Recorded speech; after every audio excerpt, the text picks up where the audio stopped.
Bonjour à tous, c'est Roland pour une nouvelle vidéo d'analyse. Ce soir, on va faire la paire USD-Yen. Alors, pourquoi l'USD-Yen? Je me refusais un peu à le faire ces derniers temps parce que, comme vous le voyez sur ce graphique, c'est pas très beau.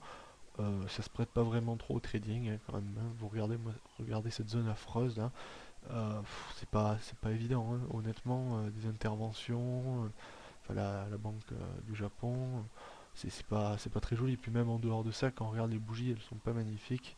On a beaucoup d'ombres, des petits corps, des fois des monstrueux. Enfin bon, c'est un peu chaotique. Alors je fais cette vidéo par rapport à un post qui a été fait sur le forum. Donc je crois que c'est Iceberg qui avait posté ça. Et il y a eu pas mal de réponses. Donc par rapport à un triangle ascendant qui avait été identifié et pour lequel on avait supposé, enfin on avait observé, et moi-même j'avais confirmé à ce moment-là, mais j'ai l'impression qu'il y a quand même une imprécision de tracé, et je l'ai faite moi aussi s'il n'a pas fait. Pourtant j'avais l'impression de l'avoir bien tracé tout de même tout à l'heure, mais je trouve qu'il y a un petit peu que c'est pas parfait. Donc je vous fais cette vidéo pour ça. Alors le triangle ascendant en question, donc il est ici. Alors je me rappelle plus, ça fait un petit moment que j'ai pas regardé le poste, mais bon on avait quelque chose comme ça quoi. Dans l'idée, ça devait sûrement être ça. Bon, globalement, une zone de résistance par ici. Et une zone de support oblique ici. Ou alors peut-être que c'était avant. Alors on va passer en H4 brièvement pour retracer ça peut-être plus correctement. Voilà, donc c'est peut-être plutôt comme ça. Voilà. Donc ici en H4, on avait... Alors le problème, c'est que la figure est un peu ambiguë. Vous pouvez le constater assez aisément. Alors peut-être qu'on peut le tracer d'un peu plus loin. Bon là le tracé est un petit peu faussé, donc non. Euh, pour moi, on a un petit peu de tracé, on a un tracé un peu ambigu. Pourquoi? Parce que finalement, pour moi, c'est pas vraiment un triangle ascendant. En fait, ça pourrait l'être. Donc, on va pas débattre trop, mais un peu. Euh, Là, si on prend notre tracé de notre support oblique, on a 3 points. Donc, ces 3 points selon celui-ci et celui-là. Euh, Or, notre tracé logique du triangle ascendant, le problème c'est qu'on n'a pas une zone de résistance exacte. On n'a pas une résistance horizontale. Encore là, on pourrait en tracer une.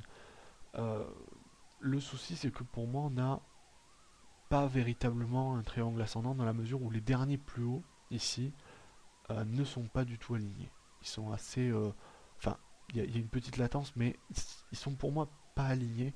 Et ce qui serait le plus intéressant à tracer, c'est plutôt ça, qui est visiblement, à mon sens, plutôt un biseau ascendant plutôt qu'un triangle ascendant, euh, dans la mesure où on a quand même des plus hauts qui ont tendance un petit peu à être de plus en plus hauts, mais pas beaucoup. Donc plutôt aller chercher l'essoufflement plutôt que le blocage sous résistance horizontale. Et en ce sens, donc ainsi tracé, là on a une figure d'essoufflement qui a été cassée par le bas ici, comme on le voit hein, sur cette zone. On a un pullback qui est en train de se faire.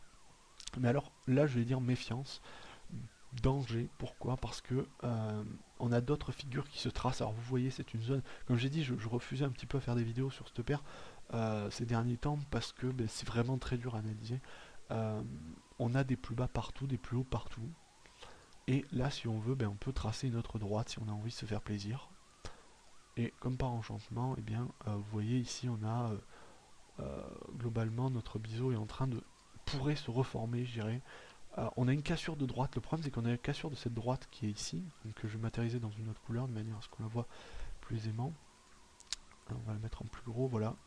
Donc notre droite bleue, c'est la première, le premier support qui a été cassé. Le problème, c'est qu'on a un autre support qui existe déjà. C'est pas comme si on avait 2 points et qu'on allait en faire un troisième. Là, on en a 3 déjà. On a, bon, si on trace ça correctement, et même on a celui-ci ici qui est en contact simultanément avec l'autre. On a celui-là et le premier ici. Et on rebondit actuellement sur ce support, après avoir cassé le support ancien, ici oblique. Donc on a pour moi une source d'informations conflictuelles ici sur le graphique, qui peuvent gêner très clairement le trading. D'autre part, si on trace la figure à plus long terme, je dirais un petit peu plus loin, Ici, si on est rigoureux, on a aussi encore une fois une droite de support encore lointaine possible, je dirais. Donc on est vraiment dans une zone où pour moi la figure chartiste finalement euh, n'a pas beaucoup d'attrait. Alors, donc dans l'idée tout de même, on a quand même, il faut le souligner comme l'a souligné la figure ici tracée en bleu, on a une droite de support horizon oblique avec qui a une pente supérieure à la droite de résistance ici. Sur chacune des zones, on a 3 points. Hein, c'est identifié, vous voyez ici on a 3 points, en fait on a même 4 sur la résistance, ici. Et sur l'autre on en a 3, ce qui donne une certaine valeur à la figure à mon sens, euh, preuve de sa véracité. Après, le problème, voilà, c'est cette fameuse... Pour moi, s'il n'y avait pas eu un alignement ici des points inférieurs, euh, je serais, je vais pas dire plein pot baissier, mais tout de même très baissier. Là, ça prête un petit peu au doute. Et je crois que c'est Split qui l'a fait, enfin je sais plus comment se prononce son nom, enfin je me rappelle plus comment ça s'écrit, mais qui a dit effectivement quelque chose de très vrai sur le forum. Euh, à mon avis, enfin à son avis surtout, il faudrait attendre une cassure de plus bas, alors je sais pas quel niveau il avait supposé, euh, peut-être, je sais pas du tout je me souviens pas quel niveau il a supposé, mais pour moi, l'assurance d'une cassure valide à la baisse, ça serait autour, donc je vais matérialiser ça, essayer de passer en dessous de cette zone avec plus ou moins de vigueur, en dessous je dirais de euh, 77 6 par là, non 77 67, même peut-être plus bas encore, hein, on pourrait peut-être descendre en dessous, voilà, en dessous de 67, en fait en dessous de 77 6, je pense que là on pourrait avoir un petit peu d'assurance, parce que là on a une zone avec des plus bas, c'est infernal, il y en a tellement, avec des mèches dans tous les sens, enfin des ombres pour le bas, qui sont vraiment assez importantes, et ça prête au danger, notamment par rapport à la droite que je vous ai tracée tout à l'heure, qui peut dès maintenant faire rebondir les cours à la hausse. Alors, mon avis subjectif pour moi, c'est que cette figure ici, qui a été tracée en biseau ascendant, a quand même une certaine, quand on la regarde comme ça, subjectivement, on remarque, pour moi, elle est assez, pas dire qu'elle est belle, mais elle est assez claire, elle traduit un essoufflement du mouvement, notamment sur cette période, parce que là vous remarquez, on part d'abord sur du range, donc ici on était plutôt parti sur du range, sur les phases que je suis en train de tracer ici, vous voyez. Et après on a eu commencé ici, là voilà, là à partir de là on commence à faire des plus hauts un peu plus hauts. Les plus bas sont de plus en plus hauts, donc commencer à marquer une tendance haussière, mais à chaque fois ça reste très mitigé les cassures par le haut, on n'a aucune véritable. Et c'est pour ça que Iceberg a sûrement tracé un triangle ascendant, c'est qu'on a vraiment les, les plus hauts à chaque fois sont un tout petit peu plus hauts. Des fois c'est juste que de la mèche finalement, c'est même pas du corps. Sont tout petit peu plus hauts que les autres, ce qui prête un petit peu à mon avis divergence, je dirais, d'opinion vis-à-vis du tracé, puisque là on n'a pas vraiment une certitude sur le tracé. Après, par rapport à l'analyse qu'il a faite, il n'y a pas de. Enfin, par rapport à ce qu'il a donné, il n'y a pas de divergence dans la mesure où on n'a pas cassé par le haut, on a cassé par le bas. Donc ça revient au problème, hormis le fait que le biseau est naturellement une tendance, une figure de retournement. Donc pour moi, honnêtement, vous voyez, donc quand on voit la figure ici comme ça, je ne veux pas dire qu'on a un cas d'école, mais visuellement, si on se met comme ça, vous voyez, on regarde pas ce qu'il y a derrière, euh, ça donne bien envie de dire baissier.